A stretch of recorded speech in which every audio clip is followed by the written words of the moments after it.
साथियों, आप सभी का इस प्लेटफॉर्म पर स्वागत है।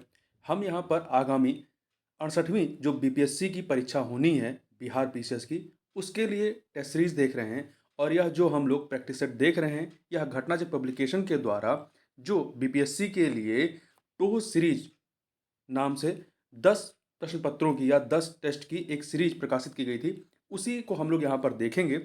चूँकि ये सीरीज जो है आपकी 67वीं के लिए तैयार की गई थी, परंतु इसमें जो जीएस वाला पोर्शन है, वो इस बार के लिए भी काफ़ी महत्वपूर्ण है, क्योंकि जीएस के पोर्शन में कोई भी बदलाव नहीं हुआ है। जो सिलेबस नया है, तो उसमें कोई बदलाव नहीं है। केवल नया बदलाव क्या किया गया है कि अब जो प्रश्न होंगे आपके, उसमें नेगेटिव मार्किंग को जोड़ दिया गया है।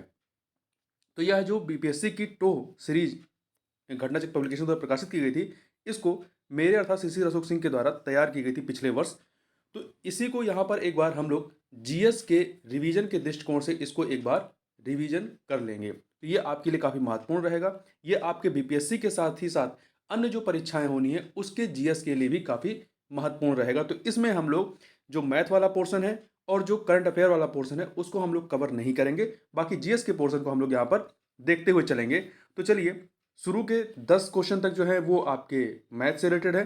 अब 11 नंबर क्वेश्चन से प्रारंभ करते हैं। 11 नंबर क्वेश्चन जो है, ये बिहार के सुप्रसिद्ध संत सरफुद्दीन मनेरी का संबंध सूफियों के किस संप्रदाय से रहा है?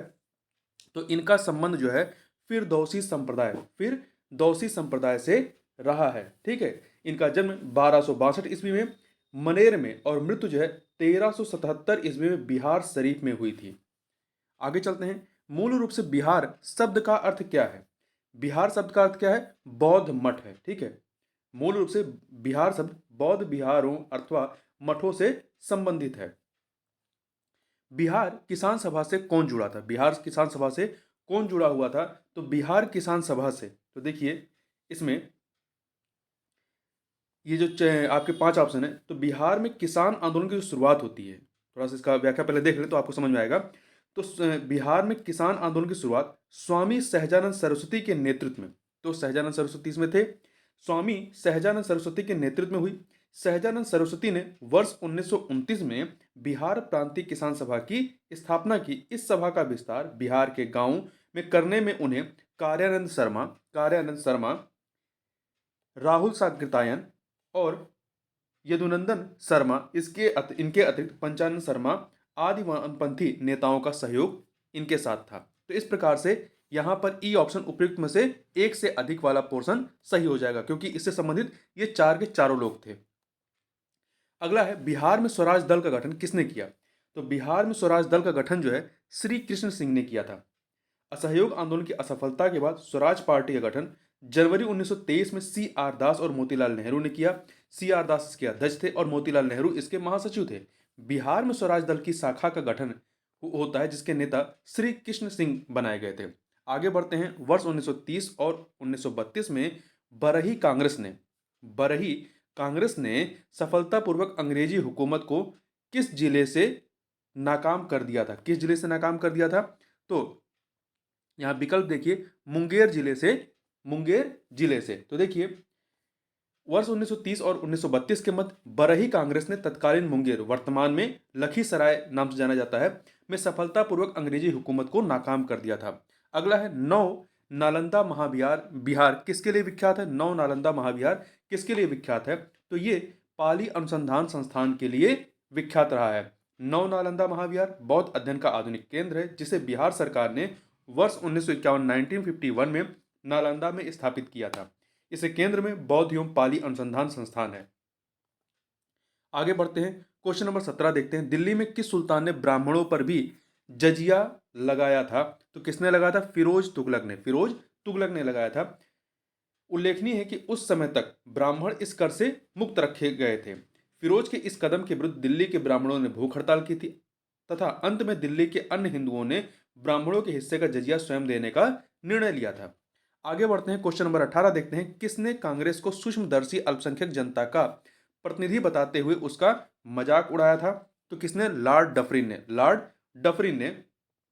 देखिए, भारतीय राष्ट्रीय कांग्रेस की स्थापना जो है वर्ष 1885 में होती है और स्थापना के समय भारत का वायसराय लॉर्ड डफरिन था, जिसका कार्यकाल 1884 से 1888 तक रहता है, उसने कांग्रेस का यह कहकर मजाक उड़ाया था कि यह सूक्ष्मदर्शी अल्पसंख्यकों की संस्था है। ध्यातव्य है कि लॉर्ड डफरिन के कार्यकाल में भारतीय राष्ट्रीय कांग्रेस की स्थापना को एक महत्वपूर्ण घटना माना जाता है। आगे बढ़ते हैं। निम्नलिखित में से कौन सा सिंधु घाटी की सभ्यता से संबंधित स्थल नहीं है? तो कौन सा नहीं है सिंधु घाटी सभ्यता से संबंधित? तो देखिए, कालीबंगा, रोपण, लोथल ये सिंधु घाटी सभ्यता से संबंधित, परंतु पाटलिपुत्र जो है इससे संबंधित नहीं है। पाटलिपुत्र प्राचीन कालीन एक प्रमुख नगर रहा है। ये पाटलिपुत्र जो है आपका मौर्य साम्राज्य की राजधानी भी रही है। इल्बर्ट बिल विवाद किससे संबंधित था? इल्बर्ट बिल विवाद जो है किससे संबंधित था? तो इसमें आप विकल्प देखिए, तो जो सी नंबर का विकल्प है, यूरोप के लोगों के मामलों की सुनवाई करने के लिए भारतीय न्यायाधीशों पर लगाई गई अयोग्यताओं को इस इल्बर्ट बिल के द्वारा हटाया जाना था। तो इसी को लेकर के विवाद हुआ था। देखिए, सर सीपी इल्बर्ट वायसराय की परिषद के विधि सदस्य थे। इन्होंने 2 फरवरी 1883 को विधान परिषद में एक विधेयक प्रस्तुत किया जिसे इल्बर्ट बिल की संज्ञा दी जाती है। इस विधेयक का उद्देश्य था कि जाति भेद पर आधारित सभी न्यायिक अयोग्यताएं तुरंत समाप्त कर दी जाएं और भारतीय तथा यूरोपीय न्यायाधीशों की शक्तियां समान कर दी जाएं। यूरोपीय लोगों ने इसे अपने विशेषाधिकारों पर कुठाराघात माना और इल्बर्ट बिल को लेकर हुए विवाद के कारण ही 1884 ईस्वी में लॉर्ड रिपन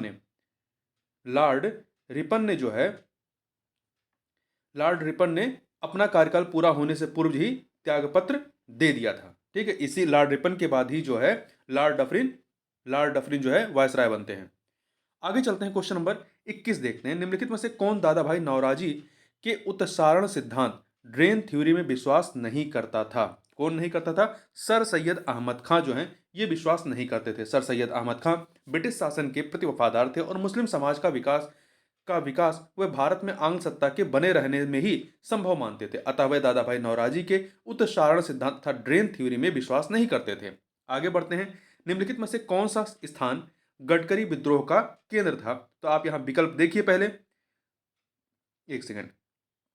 तो कौन सा केंद्र था? कोल्हापुर, महाराष्ट्र का कोल्हापुर था। ठीक है, गडकरी लोग मराठों के किलों में काम करने वाले उनके वंशानुगत कर्मचारी थे। उन्होंने मनमाने ढंग से भू राजस्व की वसूली, मराठा सेना से उन्हें सेवा मुक्त किए जाने और उनकी जमीनों को मामलतदारों की देखरेख के अधीन कर दिए जाने के विरुद्ध 1844 1844 ईस्वी में कोल्हापुर में विद्रोह कर दिया गया। इस विद्रोह को दबाने के लिए सरकार को काफी संघर्ष करना पड़ा था।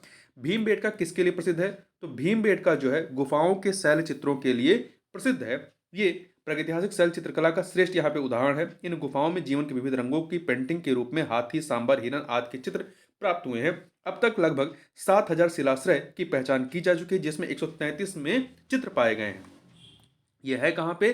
तो मध्य प्रदेश के रायसेन जिला में स्थित है। अगला है, एक जुते हुए खेत की खोज कहां पर की गई थी? तो ये कालीबंगा में की गई थी। आपको कमेंट बॉक्स में बताना कि कालीबंगा किस राज्य में स्थित है। आगे बढ़ते हैं। निम्नलिखित राजाओं में से किसका जैन धर्म के प्रति भारी झुकाव था? किसका था? तो देखिए, खारवेल, कलिंग के चेदी वंश के शासक खारवेल का झुकाव जो है जैन धर्म के तरफ था।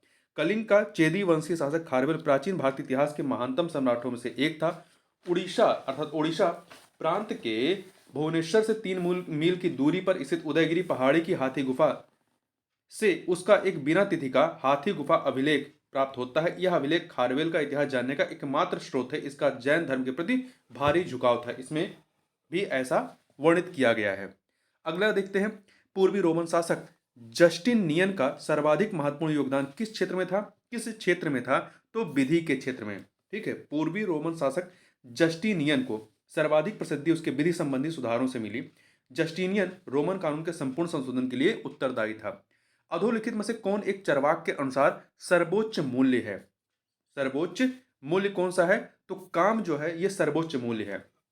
देखिए, चरवाक दर्शन ने भारतीय परंपरा में स्वीकृत 4 पुरुषार्थों में काम को परम पुरुषार्थ माना है। इसके अनुसार जो कर्म काम की पूर्ति करे या मनुष्य को सुख प्रदान करे वही उचित है। चार्वाक के अनुसार अर्थ सुख प्राप्ति का साधन है। उल्लेखनीय है कि चार्वाक दर्शन में सुख से तात्पर्य इंद्रिय सुख से है। आगे बढ़ते हैं। निम्नलिखित में से कौन सुमेलित क्रम में है? कौन सा सुमेलित क्रम में है? तो देखिए, एनी बेसेंट यंग इंडिया नहीं, न्यू इंडिया। महात्मा गांधी का संबंध यंग इंडिया से है। इसके अतिरिक्त बीजी तिलक का संबंध जो है केसरी, बीजी तिलक का संबंध जो है केसरी से है। बाल गंगाधर तिलक, इन्होंने दो अखबारों का प्रकाशन किया था, मराठा और केसरी। सुरेंद्रनाथ बनर्जी का संबंध मराठा से नहीं है, मराठा का तिलक से है। तो यहाँ पर सी ऑप्शन आपका सही हो जाएगा। दयानंद सरस्वती द्वारा स्थापित संस्था का नाम क्या रहा है? तो इन्होंने आर्य समाज की स्थापना की थी। किसकी स्थापना की थी? आर्य समाज की। तो दयानंद सरस्वती जी ने, जिनका बचपन का नाम मूल शंकर था, ने अप्रैल 1875 में बंबई में आर्य समाज की स्थापना की थी, जिसका मुख्य उद्देश्य प्राचीन वैदिक धर्म की शुद्ध रूप से पुनः स्थापना करना था। तो देखिए 1877 ईस्वी में आर्य समाज का मुख्यालय लाहौर में स्थापित किया गया। इसकी स्थापना मुंबई में होती है, परंतु इसका मुख्यालय लाहौर को बनाया गया था। आगे बढ़ते हैं, क्वेश्चन नंबर 30 देखते हैं। निम्नलिखित विकल्पों पर विचार करें एवं असत्य विकल्प का चयन करें। जो असत्य है उसका हमें चयन करना है। तो देखिए चार विकल्प पहले पढ़ लेते हैं। त्रिपक्षीय संघर्ष में पाल प्रतिहार के अलावा तीसरे शक्ति राष्ट्रकूट शासकों की थी, ये सही है।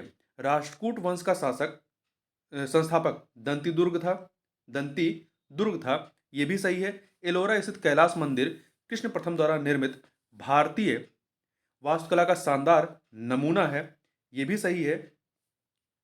कविराज मार्ग अमोघ वर्ष की प्रसिद्ध रचना है, यह भी आपकी सही है। तो यहां पर सबके सब सही है, इसलिए ई ऑप्शन आपका यहां पर सही हो जाता है। ठीक है, आगे बढ़ते हैं। निम्नलिखित में से किसका विचार था कि अलाउद्दीन के बाजार नियंत्रण का एक बड़ा उद्देश्य हिंदुओं को सजा देना था? ये विचार किसका था? तो बर्नी का था। ठीक है, बर्नी का था। तो अलाउद्दीन की बाजार नियंत्रण व्यवस्था के संदर्भ में बर्नी का मत है कि इसका उद्देश्य हिंदुओं को सजा देना था, क्योंकि ज्यादातर व्यापारी हिंदू थे और जमाखोरी से अपनी थैलियां भरते थे। हालांकि बाजार नियंत्रण का मुख्य उद्देश्य अलाउद्दीन का अपने सैनिकों की आवश्यकताओं की पूर्ति करना था। उल्लेखनीय कि मंगोल आक्रमणों एवं अपनी साम्राज्यवादी सोच के फलतः अलाउद्दीन ने दिल्ली में एक बड़ी सेना रखी थी। निम्नलिखित में से किस सुल्तान के लिए अभागा आदर्शवादी की संज्ञा दी गई है? किसके लिए दी गई है? तो यह संज्ञा दी गई है मोहम्मद बिन तुगलक के लिए, जिसका शासनकाल 1325 से 1351 ईस्वी तक रहता है। इसको एक ऐसे शासक के रूप में याद किया जाता है जिसने कई साहसिक प्रयोग किए थे या साहसपूर्ण प्रयोग किए थे, जैसे कि तांबे की मुद्रा का प्रचलन, राजधानी परिवर्तन एवं दोआब में कर वृद्धि जैसी योजनाएं। परंतु उसकी अधीरता एवं जल्दबाजी के कारण ये योजनाएं उसकी सफल नहीं हो सकी थी। तो इन्हीं सब चीजों की वजह से इसे जो है एक अभागा आदर्शवादी कहा जाता है। निम्नलिखित में से किस सुल्तान ने वंशानुगत के सिद्धांत को सेना पर भी लागू किया? किसने लागू किया? तो ये किया था फिरोज तुगलक ने। ठीक है, फिरोज शाह तुगलक 1351 से, मतलब मोहम्मद बिन तुगलक के बाद जो शासक बनता है फिरोज शाह तुगलक बनता है, तो 1351 से 1388 ईस्वी ने तक रहता है ये। तो तुगलक ने वंशानुगत के सिद्धांत को सेना पर लागू किया। बूढ़े सिपाहियों को शांति से जीने और युद्ध में अपने बदले अपने बेटे, दामाद या गुलाम को भेजने की सुविधा दे दी गई। सिपाहियों को नगद वेतन देने के बजाय गांवों के भू राजस्व उनके नाम कर दिए गए। फिरोज के काल में सैनिक संगठन में शिथिलता आ गई और सेना में भ्रष्टाचार बढ़ गया। एक बार स्वयं सुल्तान ने एक सिपाही को घोड़ों का हिसाब रखने वाली किरानी को घूस देने के लिए पैसा दिया। ये मतलब भ्रष्टाचार का एक नमूना है, मतलब उदाहरण बताया गया है। किस गुप्त शासक ने चीन के सांग सम्राट के दरबार में राजदूत भेजा था? तो किसने भेजा था? स्कंद गुप्त ने। ठीक है, चीन के सांग सम्राट के दरबार में राजदूत किसने भेजा था? स्कंद गुप्त ने, जिसका शासनकाल जो है 455 से लेकर 467 ईस्वी तक रहता है। तो स्कंद गुप्त गुप्त वंश का शासक था, जिसकी उपाधि विक्रमादित्य थी। स्कंद गुप्त ने हूणों को पराजित किया था और युवराज बनने के समय पुष्पमित्रों के आक्रमण को विफल कर चुका था। स्कंदगुप्त के चीन के साथ राजनयिक संबंध थे। उसने 466 ईस्वी में अपने राजदूत को चीन के सांग सम्राट के दरबार में भेजा था। आगे बढ़ करते हैं। निम्नलिखित में से किस चेर शासक ने कुरुक्षेत्र की दोनों ओर की सेनाओं को भरपेट भोजन कराया था? किसने कराया था? तो उदयन जीराल ने कराया था। देखिए उदयन जीराल जो कि चेर शासक था, ने कुरुक्षेत्र की दोनों सेनाओं को भरपेट भोजन कराया था, इसलिए उसे महाभोजन उदयन जीरल की उपाधि मिली हुई है या दी गई। 23वें तीर्थंकर पार्श्वनाथ के बारे में सत्य कथन क्या है?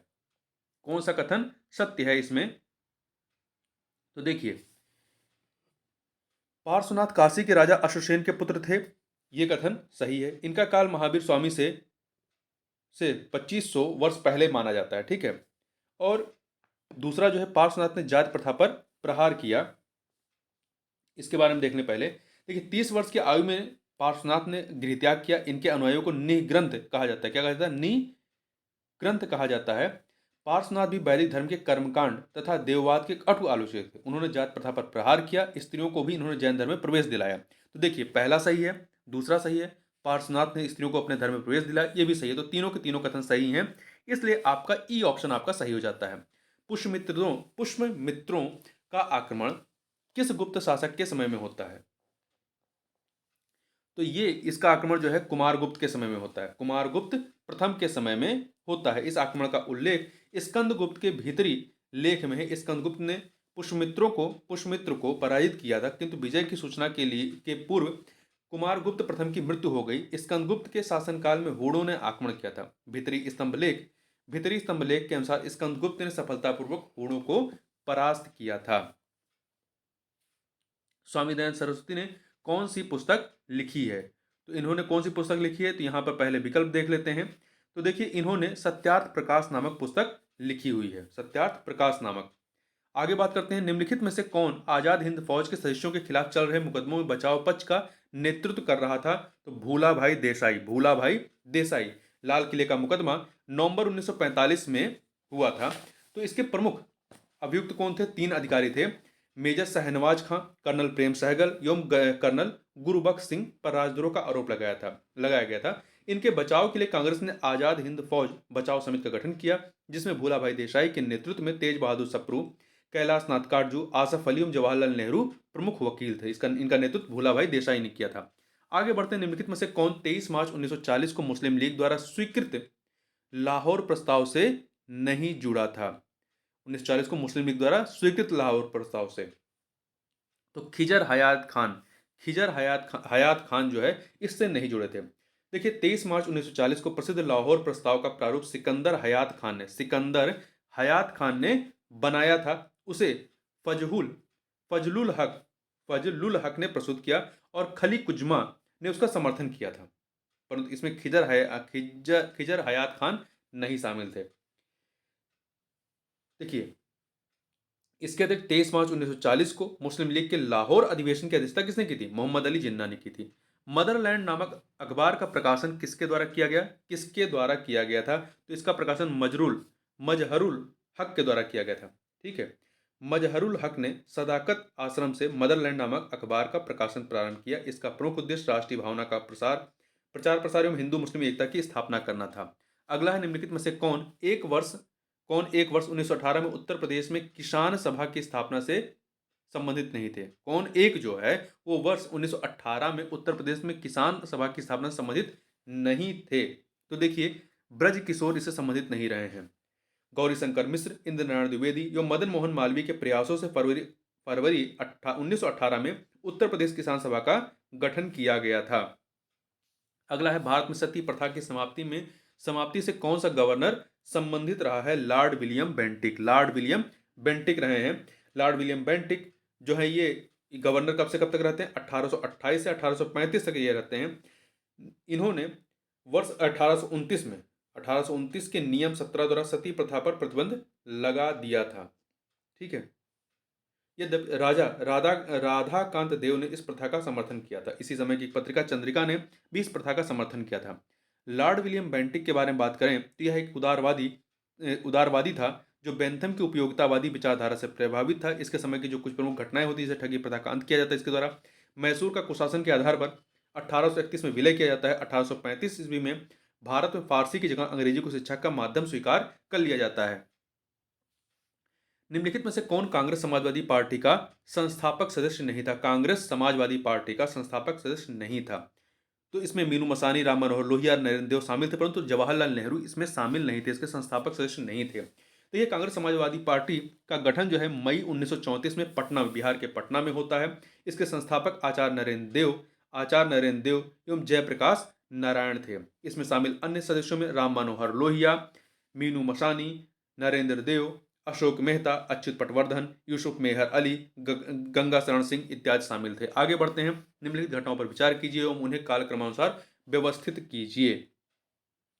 तो देखिए, जैतपुर का विलय कब होता है? इसका विलय अंग्रेजों के द्वारा जो है 1849 में किया गया था। 1849 में और इसके बाद सतारा का जो है ये 49 में है। सतारा का 1848 में होता है, ये प्रथम राज्य था महाराष्ट्र का। संभलपुर नहीं, झांसी का आपका होता है 1854 में होता है। और इसके बाद नागपुर का विलय 1854 में ही होता है। ठीक है, तो यदि आप क्रम देखेंगे तो क्रम क्या आ जाएगा, ये बी वाला। ठीक है, बी वाला क्रम आ जाएगा, बी विकल्प आपका सही हो जाएगा। आगे बढ़ते हैं। मुस्लिम लीग एवं भारतीय राष्ट्रीय कांग्रेस के बीच राजनीतिक गतिरोध को दूर करने के लिए CR फार्मूला किसने बनाया था? राजगोपालाचारी ने। सी राजगोपालाचारी। जुलाई 1944 में गांधी जी की स्वीकृति से राजगोपालाचारी ने कांग्रेस एवं मुस्लिम लीग के समझौते की एक योजना प्रस्तुत की, जिसे CR फार्मूला कहा जाता है। मोहम्मद अली जिन्ना ने इस फार्मूले को अस्वीकार कर दिया था।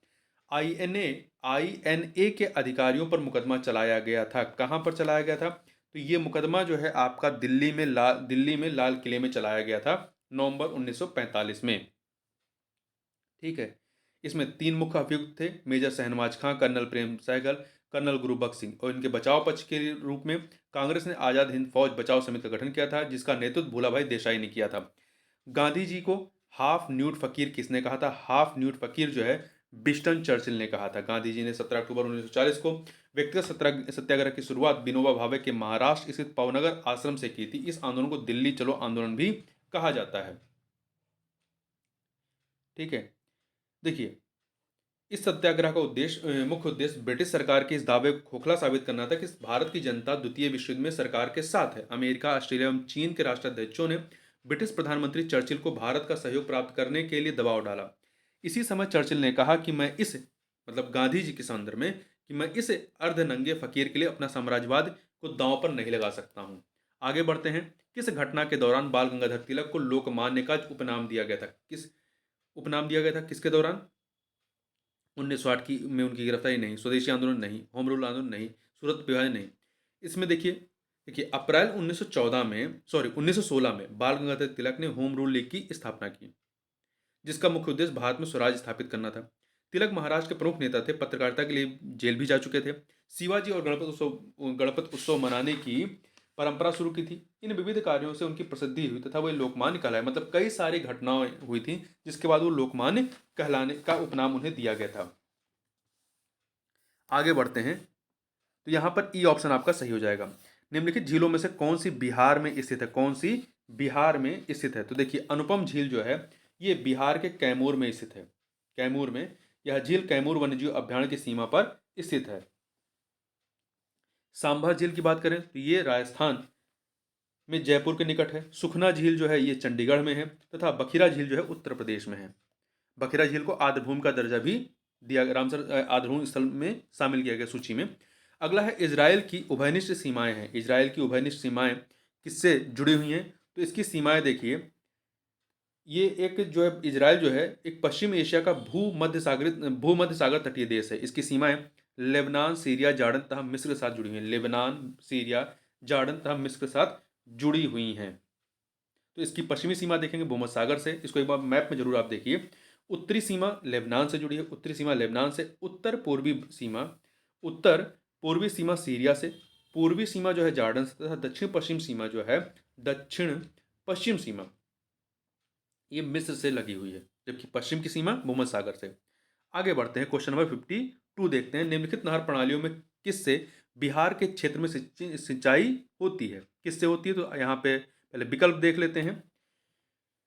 तो इसमें त्रिवेणी नहर से। किससे? त्रिवेणी नहर से। जो ये 4 विकल्प दिए गए हैं इनमें त्रिवेणी नहर से बिहार के क्षेत्र में सिंचाई होती है या गंडक नदी से निकाली गई नहर है। मुख्य आयरन और स्टील उद्योग किस पठार में स्थित है? मुख्यतः यहाँ पर होना चाहिए, मुख्यतः आयरन और स्टील उद्योग किस पठार में स्थित है? तो ये जो है छोटा नागपुर पठार में स्थित है।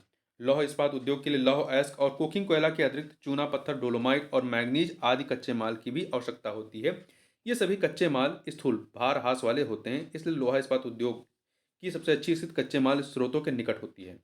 भारत में छोटा नागपुर पठारी क्षेत्र, जिसमें छत्तीसगढ़, उत्तरी उड़ीसा, झारखंड और पश्चिम बंगाल आते हैं, में लौह इस्पात उद्योग का संकेंद्रण है, कंसंट्रेशन है।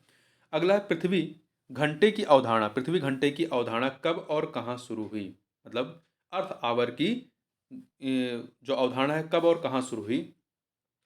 2007 में ऑस्ट्रेलिया के सिडनी में। ठीक है, इसको WWF के द्वारा आयोजित किया जाता है। निम्न में से निम्न में से नगदी फसल कौन सी नहीं है? कौन सी नगदी फसल नहीं है? तो देखिए ज्वार जो है ये नगदी फसल नहीं है। जूट, मूंगफली, गन्ना ये क्या है? ये नगदी फसल है, जबकि ज्वार खाद्यान्न फसल के अंतर्गत आता है।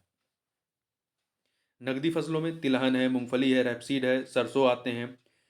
रेशेदारों में कपास, जूट, मेस्ता आता है। बगानी फसलों में चाय, कॉफी, रबड़ आते हैं।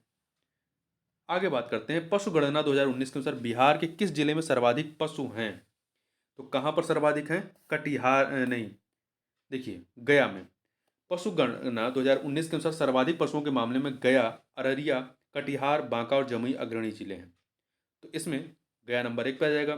भैंसों के मामले में मधुबनी, पूर्वी चंपारण, सीतामढ़ी, रोहतास हैं, जबकि बकरियों के संकेंद्रण में पूर्वी चंपारण, पश्चिम चंपारण, सीतामढ़ी और पूर्णिया है। तो पशुगणना में गया नंबर 1 पर है। इसके बाद अररिया, फिर कटिहार, फिर बांका और फिर जमुई आते हैं। डगमारा जल विद्युत परियोजना बिहार राज्य की किस नदी पर स्थापित किया गया है? तो इसको जो है कोसी नदी पर, किस पे? कोसी नदी पर। ये बिहार राज्य के सुपौल जनपद में इस परियोजना का निर्माण कोसी नदी पर किया गया है। बिहार की सबसे बड़ी जल विद्युत परियोजना है। आगे बात करते हैं, निम्नलिखित में से कौन सा कथन सत्य है? यहाँ पर जो 4 कथन दिए गए हैं, बताना है कौन सा सत्य है।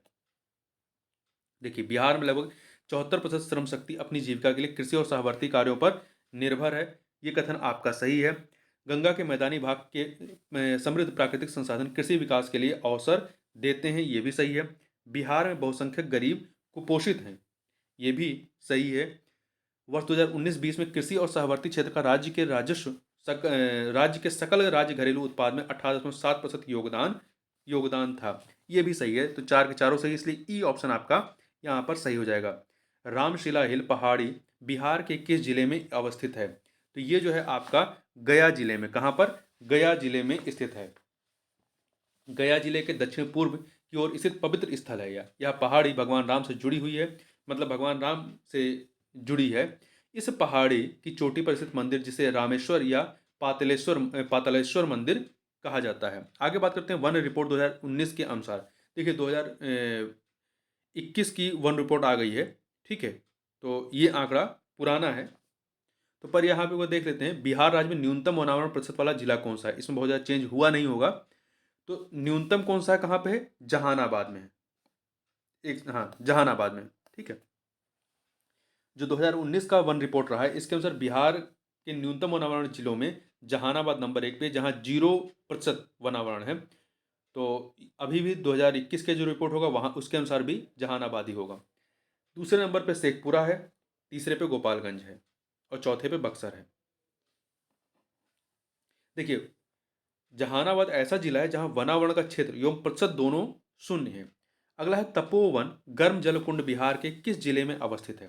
तो ये जो है आपके गया जिले में अवस्थित है। वैनसांग के अनुसार भगवान बुद्ध ने यहाँ स्नान किया था और उसके बाद से आसपास के लोग पुरानी बीमारी से छुटकारा पाने वहां आते थे। अगला है काजू की कृषि के लिए कौन सी मृदा सर्वाधिक उपयुक्त है? तो लैटेराइट मृदा जो है ये सर्वाधिक उपयुक्त होती है। यह मिट्टी उच्च तापमान और भारी वर्षा के क्षेत्रों में विकसित होती है। यह मृदा उष्णकटिबंधीय वर्षा के कारण तीव्र निक्षालन का परिणाम है। तमिलनाडु, आंध्र प्रदेश और केरल में काजू की खेती के लिए लैटेराइट मृदा अधिक उपयोगी है। निम्नलिखित में से कौन सा उपाय मृदा संरक्षण में प्रभावी हो सकता है? कौन सा हो सकता है? तो देखिए ढालों की भूमि कृषि योग्य खुली भूमि पर खेती को रोकना, सही है। अति चराई पर पाबंदी लगाकर स्थानांतरित कृषि को नियंत्रित करना, तीनों के तीनों हैं, इसलिए ई ऑप्शन आपका सही हो जाएगा। मृदा संरक्षण एक विधि है जिसमें मिट्टी की उर्वरता बनाए रखी जाती है, मिट्टी के अपरदन और क्षय को रोका जाता है और मिट्टी की निम्नलिखित दशाओं को सुधारा जाता है। मृदा अपरदन मूल रूप से दोषपूर्ण पद्धतियों द्वारा बढ़ता है। किसी भी तर्कसंगत समाधान के अंतर्गत ढालों की कृषि योग्य खुली भूमि पर खेती को रोकना। यदि ऐसी भूमि पर खेती करना जरूरी भी हो तो इस पर सावधानी से सीढ़ीदार खेत बना लेने चाहिए। भारत में विभिन्न भागों में अति चराई और स्थानांतरित कृषि ने भूमि के प्राकृतिक आवरण को दुष्प्रभावित किया है, जिससे विस्तृत क्षेत्र अपरदन की चपेट में आ गए हैं। इस कारण से अति चराई और स्थानांतरित कृषि को नियमित रूप से नियंत्रित करना चाहिए। आगे बात करते हैं योकोहामा रणनीति संबंधित है किससे? तो ये आपदा प्रबंधन से संबंधित है। 1994 में जापान के योकोहामा नगर में आपदा प्रबंधन के संबंध में विश्व कॉन्फ्रेंस हुई थी, जिसमें विश्व में आने वाली विभिन्न आपदाओं से निपटने के लिए कुछ ठोस कदम उठाए गए थे। बाद में इसे ही योकोहामा रणनीति अथवा तथा अधिक सुरक्षित संसार के लिए कार्य करना कहा गया। आगे बात करते हैं 65 नंबर क्वेश्चन। निम्नलिखित में से भारत के कौन से अति प्रचंड तीव्रता भूकंपीय क्षेत्रों या जोन्स के अंतर्गत आते हैं? तो देखिए, भारत को 4 भूकंपीय क्षेत्रों जोन्स में बांटा गया है। भारत में अति प्रचंड तीव्रता भूकंपीय क्षेत्र के अंतर्गत उत्तर पूर्वी क्षेत्र, दरभंगा के उत्तर में स्थित क्षेत्र तथा अररिया कहाँ पे? बिहार में भारत नेपाल सीमा के साथ। उत्तराखंड, हिमाचल प्रदेश, कश्मीर घाटी और कच्छ गुजरात भी शामिल है। तो देखिए, कच्छ, कश्मीर घाटी, हिमाचल प्रदेश, ये सभी के सभी अति प्रचंड तीव्रता या भूकंपीय क्षेत्रों के तहत आते हैं। तो इसलिए आपका ई ऑप्शन यहाँ पर सही हो जाएगा। भारतीय मानक समय यमोत्तर 82 डिग्री 30 मिनट किस राज्य में कर्क रेखा को काटती है?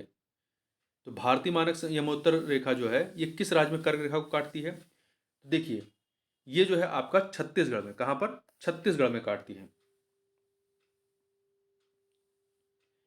तो छत्तीसगढ़ के सूरजपुर में ये प्रतिच्छेद काटती है। और ये जो आपका भारत की मानक मध्याह्न रेखा है जो 82 डिग्री 30 मिनट पूर्वी देशांतर या उत्तर प्रदेश, मध्य प्रदेश, छत्तीसगढ़, उड़ीसा और आंध्र प्रदेश से होकर गुजरती है। आगे बात करते हैं पूर्वी एवं पश्चिमी घाट एक दूसरे से कहाँ मिलते हैं? तो ये दोनों कहाँ मिलते हैं? यहाँ पहले विकल्प देखिए। तो ये जो है आपका नीलगिरी की पहाड़ियों में मिलते हैं। नीलगिरी की पहाड़ियों में पश्चिमी घाट स्थानीय रूप से अलग अलग नामों से जाने जाते हैं, जैसे महाराष्ट्र में सह्याद्री कहते हैं, कर्नाटक और तमिलनाडु में नीलगिरी पहाड़ियाँ और अन्नामलाई पहाड़ियाँ और केरल में इलायची की पहाड़ियाँ कहलाती हैं। पश्चिमी घाट तुलनात्मक रूप से पूर्वी घाट की तुलना में ऊंचाई में अधिक है। पूर्वी और पश्चिमी घाट नीलगिरी की पहाड़ियों पर एक दूसरे से मिलते हैं। आगे बात करते हैं गार्ड पार्टिकल क्या है? तो ये जो है हिंग बोसान है, इसे हिंग बोसान कहते हैं। हिंग बोसान एक मूल कण है जिसकी प्रथम परिकल्पना 1964 में की गई थी। आगे चलते हैं इसमें फैराडे स्थिरांक के बारे में। तो ये क्या है? तो ये एक सार्वभौमिक स्थिरांक क्या है? यूनिवर्सल कांस्टेंट है, जिसका मान जो होता है कितना होता है? इसका मान 96,485 कैलोरी प्रति मोल होता है। ठीक है, आगे बात करते हैं। यहाँ पे 2 सूचियाँ दी गई हैं, पदार्थ और उसके उपयोग। इन्हें हमें सुमेलित करना है। तो देखिए, एस्पोर्टेम जो है कृत्रिम मधुरक है, तो 3 से मिला दीजिए। फ्रेयॉन ये प्रशीतक का कार्य करता है, 4 से मिलाइए। नियोप्रीन संश्लेषित रबर है, 1 से मिला दीजिए। बेनाड्रिल जो है प्रतिहिस्टेमिन है, 2 से मिला दीजिए। तो एस्पार्टेम कृत्रिम मधुरक, फ्रेयॉन प्रशीतक, नियोप्रीन संश्लेषित रबर, बेनाड्रिल ये प्रतिहिस्टेमिन है। तो 3 4 1 2 अर्थात सी ऑप्शन। आगे बात करते हैं। निम्नलिखित में से कौन सा विटामिन प्रतिस्कंदक विषों के प्रतिविष प्रतिकारक के रूप में प्रयोग किया जाता है? तो किसका उपयोग किया जाता है? तो विटामिन के का प्रतिस्कंदक विषों के प्रतिविष प्रतिकारक अर्थात एंटीडोट के रूप में विटामिन के का उपयोग किया जाता है। इस विटामिन को रुधिर स्त्रावरोधी पदार्थ कहते हैं। इसकी कमी वाले व्यक्तियों का ऑपरेशन आसानी से नहीं किया जा सकता क्योंकि अधिक रुधिर बह जाने का डर बना रहता है। आगे बात करते हैं मनुष्य के शरीर के किस अंग में लिम्फोसाइट का निर्माण होता है?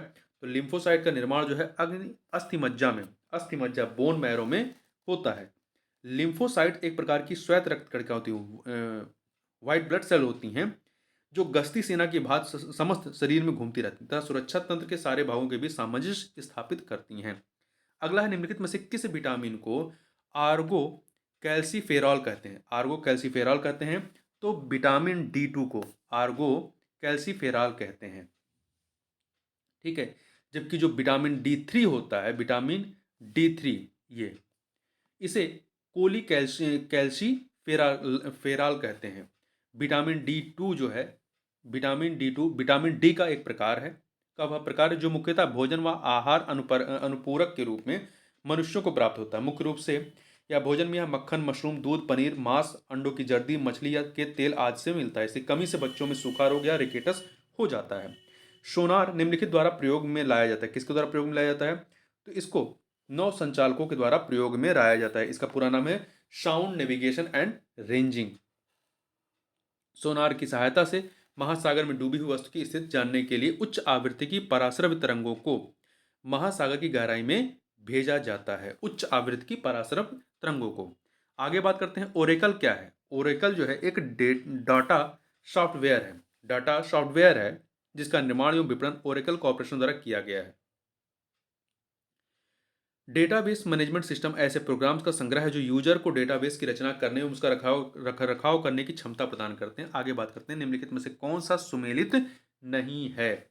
तो कौन सा सुमेलित नहीं है ये बताना है। तो देखिए, अलवणीकरण समुद्री जल का होता है, प्रतिलोम परासरण पेयजल का, विकृतीकरण प्रोटीन का, पाश्चुरीकरण चाय का नहीं होता है। पाश्चुरीकरण एक ऐसी प्रक्रिया जिससे दूध का निर्जर्मीकरण अर्थात रोगजनक सूक्ष्मजीवों को नष्ट करना करके उसकी भंडारण क्षमता में सुधार किया जाता है। इस प्रक्रिया की खोज फ्रांसीसी वैज्ञानिक लुई पास्चर ने की थी।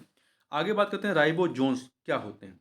राइबोजोन्स आरएनए होते हैं। राइबो न्यूक्लिक एसिड एंजाइम या राइबोजोम्स आरएनए अणु हैं जो विशिष्ट जैव रासायनिक प्रतिक्रियाओं रिएक्शंस को उत्प्रेरित करने की क्षमता रखते हैं। आरएनए के इस उत्प्रेरक गुण कैटालिटिक प्रॉपर्टीज की खोज के लिए थॉमस आर केच तथा सिडनी अल्टमान को वर्ष 1989 में नोबेल प्राइज दिया गया था। आगे बात करते हैं दंतक्षय का मुख्य कारण क्या है। मुख्य कारण मुख के भीतर होने वाले जीवाणु व क्या कार्बोहाइड्रेट के खाद्य कणों के मध्य अंतर व्यवहार है। ठीक है, तो बी ऑप्शन। आगे बात करते हैं निम्नलिखित में से बल का मात्रक कौन सा है।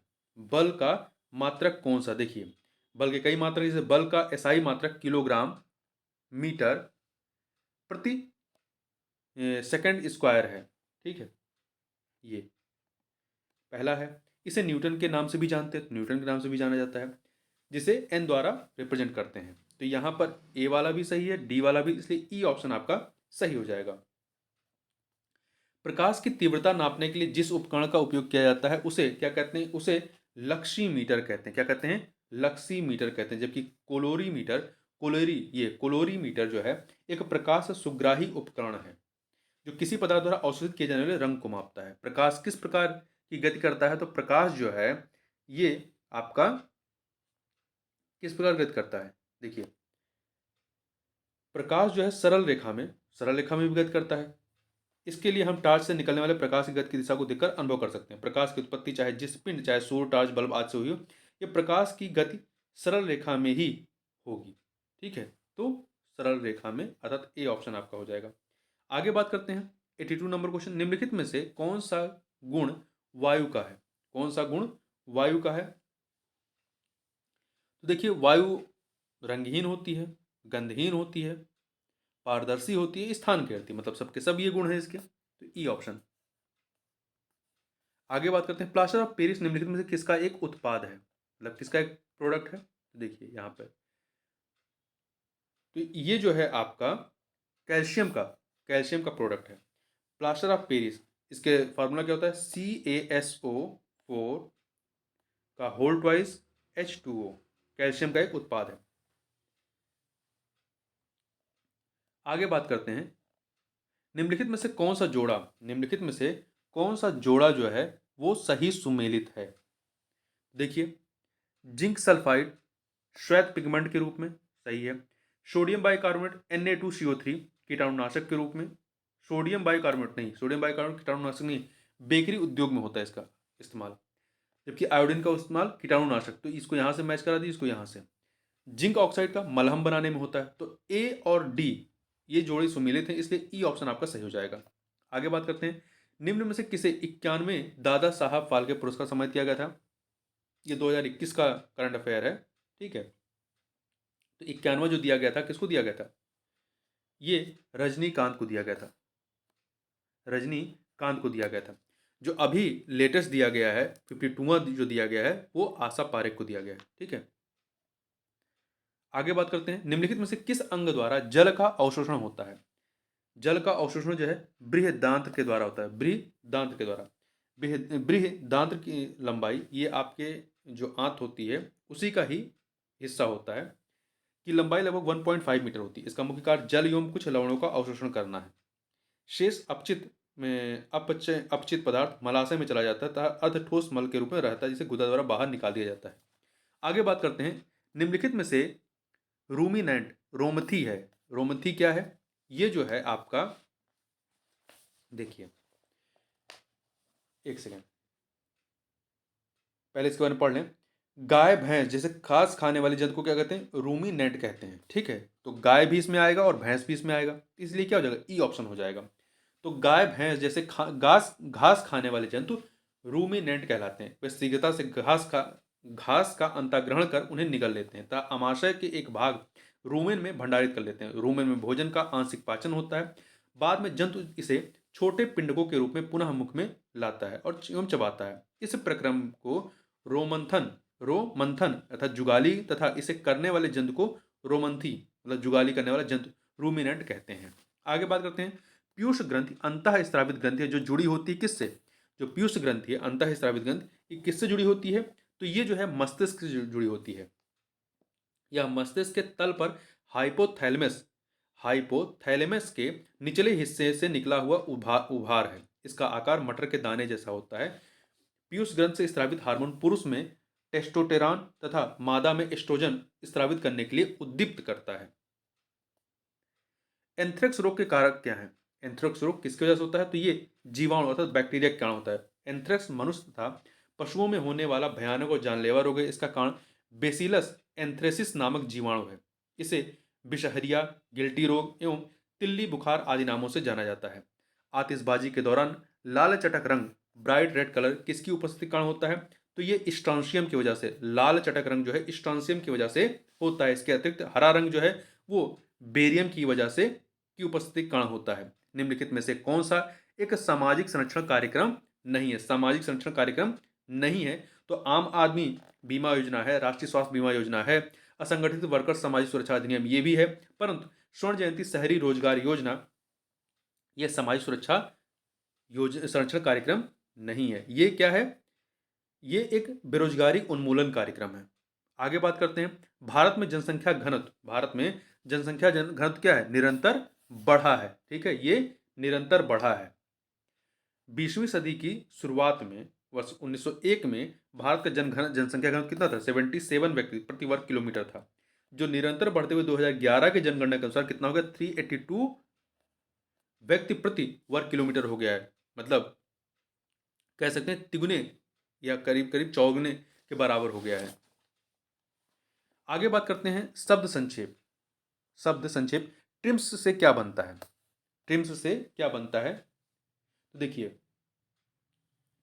ये जो है व्यापार संबंधित निवेश उपाय, ट्रेड रिलेटेड इन्वेस्टमेंट मेजर्स, इसका इंग्लिश में क्या कहते हैं? Trade related investment measures, Hindi में व्यापार संबंधित निवेश उपाय कहेंगे। तो ये ट्रिम्स जो है विश्व व्यापार संगठन का एक समझौता है। इसका पूरा नाम ट्रेड रिलेटेड इन्वेस्टमेंट मेजर्स है। आगे बात करते हैं, भारत में जनसंख्या वृद्धि के इतिहास में कौन सा वर्ष महाविभाजन का वर्ष कहलाता है? 1921 का वर्ष। 1921 का वर्ष। देखिए, भारत में जनसंख्या वृद्धि को 4 अवधियों में विभाजित किया गया है। 1891 से 1921 अवरुद्ध जनसंख्या, 1921 से 1951 मर्यादित वृद्धि दर कहलाता है। वर्ष 1951 से 1981 तीव्र ऊंची वृद्धि दर और 81 से 2001 उच्च वृद्धि दर। मतलब इसमें क्या हो रहा है? नीचे कम होता जा रहा है, किंतु मंद होने के स्पष्ट संकेत हैं जो 1981 से 2001 में देखा गया है। आगे चलते हैं, जननांकीय डेमोग्राफी में लिंग अनुपात का संदर्भ क्या है? मतलब लिंग अनुपात किसे कहेंगे? तो देखिए, ये जो हो जाएगा आपका प्रति हजार पुरुषों के साथ महिलाओं का अनुपात। प्रति हजार पुरुषों मतलब लिंग अनुपात क्या हो जाएगा? स्त्रियों की संख्या बटा के पुरुषों की संख्या गुणे 1000। आगे बात करते हैं, ईपीसीजी। ईपीसीजी का पूर्ण रूप क्या है? Export promotion capital goods. Export promotion capital goods. इस योजना का उद्देश्य वस्तुओं तथा सेवाओं की निर्यात क्षमता बढ़ाने तथा निर्यात की स्पर्धात्मकता बढ़ाने हेतु पूंजीगत वस्तुओं के आयात को सरल बनाना है। तो सी ऑप्शन आपका यहाँ पे सही हो जाएगा। आगे बढ़ते हैं, किन परिस्थितियों में पूंजीगत लाभ संभव है? किन परिस्थितियों में पूंजीगत लाभ संभव है? तो देखिए, जब किसी उत्पाद के विक्रय में वृद्धि हो, तथा जब आप कोई रत्न खरीदे और उसकी लोकप्रियता बढ़ने के कारण उसकी मूल्य में वृद्धि हो, तो इन दोनों दशाओं में पूंजीगत लाभ संभव है। नहीं, पहला वाला नहीं है, पहला नहीं है। देखिए, जब किसी संपत्ति के मूल्य में प्राकृतिक वृद्धि हो और जब आप कोई रत्न खरीदे और उसकी लोकप्रियता बढ़ने के कारण उसके मूल्य में वृद्धि हो, तो इस दशा में, ठीक है, विक्रय मतलब बेचने में नहीं, वृद्धि हो तब आपका पूंजीगत लाभ संभव नहीं है। मतलब इसका जो पूंजीगत लाभ का संबंध है वो उत्पाद के विक्रय से इसका संबंध नहीं है। तो यहाँ पर आपका 2 और 3 सही हो जाएगा, सी ऑप्शन। कौन सा संगठन वर्ल्ड इकोनॉमिक आउटलुक नामक प्रकाशन प्रकाशित करता है? अंतर्राष्ट्रीय मुद्रा कोष IMF के द्वारा इसका प्रकाशन किया जाता है। विश्व आर्थिक फोरम के द्वारा वैश्विक प्रतिस्पर्धा रिपोर्ट जारी किया जाता है। विश्व बैंक के द्वारा विश्व विकास रिपोर्ट, संयुक्त राष्ट्र विकास कार्यक्रम के द्वारा मानव विकास रिपोर्ट जारी किया जाता है। The rise and growth of economic nationalism in India पुस्तक के लेखक कौन है? तो इसके लेखक जो हैं, आप पहले विकल्प देख लीजिए, बिपिन चंद्रा हैं। कौन है? बिपिन चंद्रा हैं। देखिए, the rise and growth of economic nationalism in India पुस्तक के लेखक बिपिन चंद्रा हैं। यह पुस्तक वर्ष 1966 में प्रकाशित हुई थी। आगे बात करते हैं, सूक्ष्म लघु और मध्यम उद्यम की नई परिभाषा के अनुसार 1 करोड़ से कम निवेश और 5 करोड़ से कम टर्नओवर वाला, 1 करोड़ से कम निवेश और 5 करोड़ से कम टर्नओवर वाला उद्योग किस श्रेणी में आएगा? सूक्ष्म उद्योग की श्रेणी में आएगा। ठीक है, अब जो है देखिए, MSME जो इंडस्ट्री मतलब मंत्रालय, उसने जो है सूक्ष्म लघु और मध्यम उद्यम की परिभाषा को बदल दिया है। ठीक है, तो ये नई परिभाषा के अनुसार है। आगे बात करते हैं, IRDP का मुख्य उद्देश्य क्या है? IRDP का मुख्य उद्देश्य ग्रामीण विकास व निर्धनता निवारण है। तो देखिए, समन्वित ग्रामीण विकास कार्यक्रम, इंटीग्रेटेड रूरल डेवलपमेंट प्रोग्राम, जिसे शॉर्ट में IRDP कहते हैं, को वर्ष 1978-79 में लॉन्च किया गया था। IRDP का द्वारा मूल रूप से गरीब परिवारों में स्वरोजगार को प्रोन्नत करने की विधि अपनाई गई ताकि उत्पादक परिसंपत्तियों के हस्तांतरण से वे इतनी आय अर्जित कर सकें कि निर्धनता रेखा को पार कर सकें। भारत में नियोजित अर्थव्यवस्था आधारित है किस पे? मिश्रित अर्थव्यवस्था पर। ठीक है, किस पे? मिश्रित अर्थव्यवस्था पर। आगे बात करते हैं, डिजिटल अर्थव्यवस्था के लाभों में निम्नलिखित में से कौन सा सम्मिलित है? डिजिटल अर्थव्यवस्था के लाभों में तो देखिए, सार्वजनिक सेवाओं में सुधार, पारदर्शिता, व्यापार के अवसरों का विस्तार, नए रोजगार का सृजन, ये सभी के सभी इसमें आएंगे। तो ई ऑप्शन आपका सही हो जाएगा। आगे बात करते हैं, एशिया में सर्वप्रथम निर्यात प्रोसेसिंग क्षेत्र EPZ कहाँ स्थापित किया गया? तो इसको कहाँ स्थापित किया गया था? गुजरात के कांडला में वर्ष 1965 में किया गया था। आगे बात करते हैं, वर्ष 1993 में गठित रंगराजन कमेटी का संबंध किससे था? तो इसका संबंध जो है डिसइन्वेस्टमेंट से था। रंगराजन समिति वर्ष 1993 में विनिवेश के संदर्भ में सिफारिशें देने के लिए गठित की गई थी। इस समिति ने विनिवेश के 4 तरीके बताए थे, सिफारिश की थी: व्यापार बिक्री, रणनीतिक बिक्री, शेयरों की पेशकश और परिसंपत्तियों का समापन या बिक्री। आगे बात करते हैं, वैश्विक खुशहाली रिपोर्ट निम्नलिखित में से किस संगठन द्वारा वार्षिक तौर पर प्रकाशित की जाती है? तो इसे जो है संयुक्त राष्ट्र सतत विकास समाधान नेटवर्क के द्वारा UNSDSN के द्वारा प्रकाशित किया जाता है। आगे बात करते हैं, संविधान में संशोधन की पहल की जा सकती है तो संसद के किसी भी सदन के द्वारा की जा सकती है। तो यहां पर डी ऑप्शन जो है आपका सही, डी ऑप्शन ही नहीं, डी ऑप्शन जो है वो सही हो जाएगा। इसका उल्लेख जो है संविधान के अनुच्छेद 368(2) में किया गया है। आगे बात करते हैं, भारतीय संविधान के अनुच्छेद 17 का संबंध किससे है? तो इसका संबंध अस्पृश्यता उन्मूलन से है। किससे है? अस्पृश्यता उन्मूलन से है। आगे बात करते हैं, मिथकों और कहावतों के रूप में प्रशासन के सिद्धांतों को किसने अस्वीकार किया? मिथकों और कहावतों के रूप में प्रशासन के सिद्धांतों को किसने अस्वीकार किया है? किसने किया था? हर्बर्ट साइमन ने। ठीक है, जबकि ड्वाइट वाल्डो, फ्रैंक मैरनी और डब्ल्यू रिक्स ने मिथकों और कहावतों के रूप में प्रशासनिक सिद्धांतों को स्वीकार किया था इन लोगों ने। आगे बात करते हैं, राज्यसभा का पदेन अध्यक्ष कौन होता है? उपराष्ट्रपति होता है। कौन होता है? उपराष्ट्रपति होता है। ठीक है, आगे चलते हैं। अगला है 73वें संविधान संशोधन कानून की वैधानिक शुरुआत किस संविधान संशोधन बिल से हुई थी? तो इसकी शुरुआत जो है 64वें संविधान संशोधन बिल के माध्यम से हुई थी। देखिए, पंचायती राज संस्थाओं को संवैधानिक दर्जा प्रदान करने वाले 73वें संविधान संशोधन अधिनियम की वैधानिक शुरुआत मूलतः 64वें संविधान संशोधन विधेयक बिल के रूप में द्वारा हुई थी। इस बिल को तत्कालीन प्रधानमंत्री राजीव गांधी ने मई 1989 में लोकसभा में प्रस्तुत किया था। हालांकि यह विधेयक राज्यसभा में पारित नहीं होने के कारण विपगत हो गया था। तत्पश्चात 72वां संविधान संशोधन विधेयक 1991 में संसद के दोनों सदनों द्वारा पारित होकर के 73वें संविधान संशोधन अधिनियम 1992 के रूप में अधिनियमित हुआ था।